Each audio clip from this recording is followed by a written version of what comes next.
30 जून 2025 सोमवार। पहला पाठ उत्पत्ति ग्रंथ अध्याय 18 पद संख्या 16 से 33।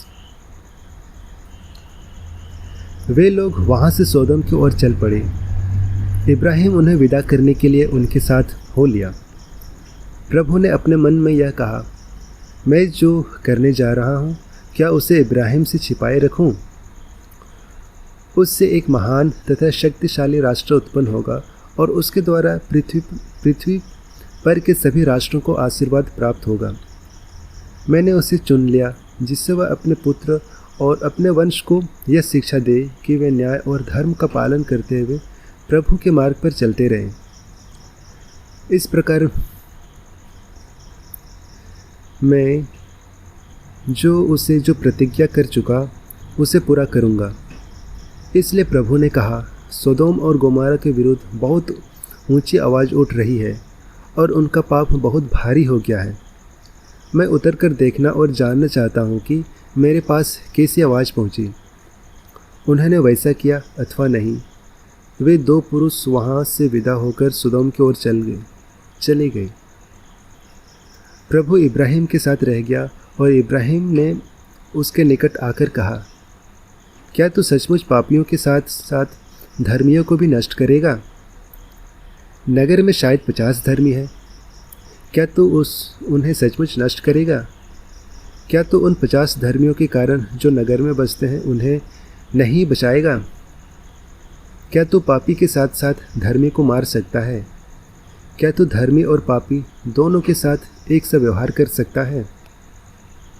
तो यह कैसे कर सकता है? क्या तू समस्त पृथ्वी का अन्याय कर सकता है?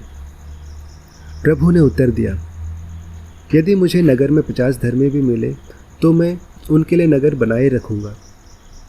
इस पर इब्राहिम ने कहा, मैं तो मिट्टी और राख हूँ, फिर भी क्या मैं अपने प्रभु से कुछ कह सकता हूँ? हो सकता है कि 50 में 5 कम हो। क्या तू 5 की कमी के कारण नगर नष्ट करेगा? उसने उत्तर दिया, यदि मुझे नगर में 45 धर्मी भी मिले तो मैं उसे नष्ट नहीं करूँगा। इब्राहिम ने फिर से कहा, हो सकता है वहाँ केवल 40 मिले। प्रभु ने उत्तर दिया, 40 के लिए मैं उसे नष्ट नहीं करूँगा। तब इब्राहिम ने कहा, मेरा प्रभु क्रोध न करे और मुझे बोलने दे। हो सकता है कि वहाँ केवल 30 मिले। उसने उत्तर दिया, यदि मुझे वहाँ 30 भी मिले तो मैं उसे नष्ट नहीं करूँगा। इब्राहिम ने कहा, तू मेरी धृष्टता क्षमा कर। हो सकता है कि केवल 20 मिले। और उसने उत्तर दिया, 20 के लिए मैं उसे नष्ट नहीं करूँगा। इब्राहिम ने कहा, मेरा प्रभु बुरा न माने तो मैं एक बार और निवेदन करूँगा। हो सकता है कि केवल 10 मिले। और उसने उत्तर दिया, 10 के लिए भी उसे नष्ट नहीं करूँगा। इब्राहिम के साथ बातचीत करने के बाद प्रभु चला गया और इब्राहिम अपने यहाँ लौटा। यह प्रभु की वाणी है। ईश्वर को धन्यवाद। भजन। अनुवाक्य। प्रभु दया और अनुकंपा से परिपूर्ण है। मेरी आत्मा प्रभु को धन्य कहे, मेरा सर्वस्व उसके पवित्र नाम की स्तुति करे। मेरी आत्मा प्रभु को धन्य कहे और उसके वरदानों को कभी नहीं भुलाए। अनुवाक्य। प्रभु दया और अनुकंपा से परिपूर्ण है। वह मेरे सभी अपराध क्षमा करता और मेरी सारी कमजोरी दूर करता है।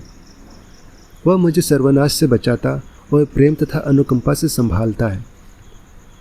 अनुवाक्य। प्रभु दया और अनुकंपा से परिपूर्ण है। प्रभु दया तथा अनुकंपा से परिपूर्ण है। वह सहनशील और अत्यंत प्रेममय। उसका क्रोध समाप्त हो जाता और सदा के लिए नहीं बना रहता है। अनुवाक्य। प्रभु दया और अनुकंपा से परिपूर्ण है। वह न तो हमारे पापों के अनुसार हमारे साथ व्यवहार करता और न हमारे अपराधों के अनुसार हमें दंड देता। आकाश पृथ्वी के ऊपर जितना ऊंचा है उतना महान है अपने भक्तों के प्रति प्रभु का प्रेम। अनुवाक्य। प्रभु दया और अनुकंपा से परिपूर्ण है। जय घोष। हालेलुया। आज अपना हृदय कठोर न बनाओ, प्रभु की वाणी पर ध्यान दो। हालेलुया। संत मत्ती के अनुसार आज का पवित्र सुसमाचार अध्याय 8 पद संख्या 18 से 22। मेरे पीछे चले आओ। अपने को भीड़ से घिरा देखकर यीशु ने समुद्र के उस पार चलने का आदेश दिया। उसी समय एक शास्त्री आकर यीशु से बोला, गुरुवर, आप जहाँ कहीं भी जाएंगे मैं आपके पीछे पीछे चलूँगा। यीशु ने उससे कहा, लोमड़ियों की अपनी मांदें हैं और आकाश के पक्षियों के अपने घोंसले, परंतु मानव पुत्र के लिए सिर रखने को भी अपनी जगह नहीं है। शिष्यों में से किसी ने उससे कहा, प्रभु, मुझे पहले अपने पिता को दफनाने के लिए जाने दीजिए। परंतु यीशु ने उससे कहा, मेरे पीछे चले आओ, मुर्दों को अपने मुर्दे दफना दे दो। यह हमारे प्रभु यीशु ख्रिस्त का सुसमाचार है। हे ख्रिस्त, तेरी स्तुति हो। तो आइए आज के इन पाठों पर हम मनन चिंतन करेंगे और इससे हम सुनेंगे फादर आइजक इक्का के द्वारा, और वो बताते हैं। आज का पहला पाठ ईश्वर के मनन चिंतन से प्रारंभ होता है और ईश्वर कहता है कि क्या इसे इब्राहिम से साझा किया जाए कि उनकी योजना जो सोदोम और गोमोरा का विनाश करना था। इससे पता चलता है कि इब्राहिम को ईश्वर की योजना जानना चाहिए था, जिसे वह लोगों को बुद्धिमत्ता के साथ शिक्षा दे सके।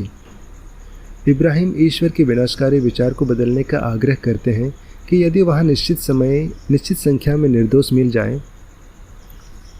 ईश्वर की तरह इब्राहिम दयावान हृदय वाले व्यक्ति बन जाते हैं और लोगों का अनावश्यक दुख भोगते नहीं देखना चाहते हैं। ईश्वर हमें दयावान बनने के लिए बुलाया है। इब्राहिम की तरह हमें भी उन लोगों के लिए प्रार्थना करना चाहिए जो दुख भोगते दिखते हैं। आज के सुसमाचार हमें प्रभु यीशु शिष्य बनने की शर्तों के बारे में बताते हैं। वे एक क्रांतिकारी शिक्षा देते हैं। वे कहते हैं कि उनके शिष्य बनने के लिए सब कुछ को त्यागना पड़ेगा, यहाँ तक कि अपने जीवन से भी बैर करना पड़ेगा। उनके शिष्य बनने के लिए 24 घंटा उनका कार्य करना पड़ेगा।